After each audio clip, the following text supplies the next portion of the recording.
నమస్కారం. సుప్రభాత ఘంటారావానికి స్వాగతం. ముందుగా ప్రధాన అంశాలు.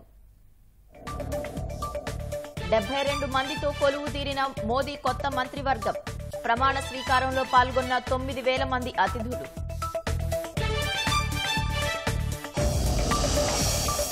కేంద్ర కేబినెట్లో 5 తెలుగు ఎంపీలకు చోటు. రాష్ట్రం నుంచి రామ్మోహన్, పెమ్మసాని, వర్మకు అవకాశం.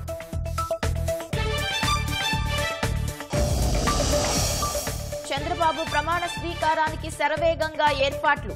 14 ఎకరాల్లో సభా ప్రాంగణాన్ని తీర్చిదిద్దుతున్న అధికారులు. విధ్వంసంతో వెలవెలబోయిన అమరావతికి కొత్త ఊపిరి. కూటమి పాలన మొదలు కాకముందే పనుల్లో కదలిక.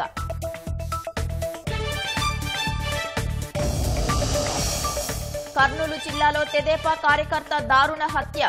వేట కొడవళ్లతో రెచ్చిపోయిన వైకాపా మూకలు.